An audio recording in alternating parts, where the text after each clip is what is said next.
لاہور کی تاریخی Gaddafi stadium میں پاکستانی شہینوں نے کینگروز کا غرور خاک میں ملا دیا۔ 3 میچوں کی سیریز کے پہلے ہی مقابلے میں پاکستان نے آسٹریلیا کو 22 رن سے شکست دے کر سیریز میں 1-0 کی برتری حاصل کر لی۔ میچ کی تفصیل کے مطابق کپتان سلمان الیاقہ نے ٹاس جیت کر پہلے بیٹنگ کرنے کا فیصلہ کیا، جو کہ بہترین ثابت ہوا۔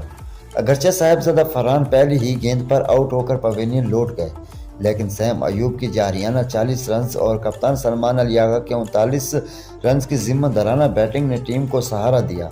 پاکستان نے مقررہ 20 اوور میں 168 رنز کا ایک باعزت مجموعہ ترتیب دیا۔ آسٹریلیا کی جانب سے ایڈم زمپا نے 4 وکٹیں حاصل کی۔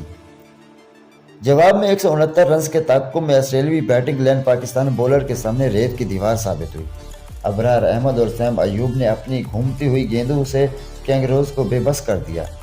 کیمرون گرین کی 36 رنز کی کوشش بھی آسٹریلیا کو ہار سے نہ بچا سکی اور پوری ٹیم 146 رنز پر ہمت ہار گئی۔ سیم ایوب کو ان کی آل راؤنڈر کارکردگی پر خوب سراہا جا رہا ہے۔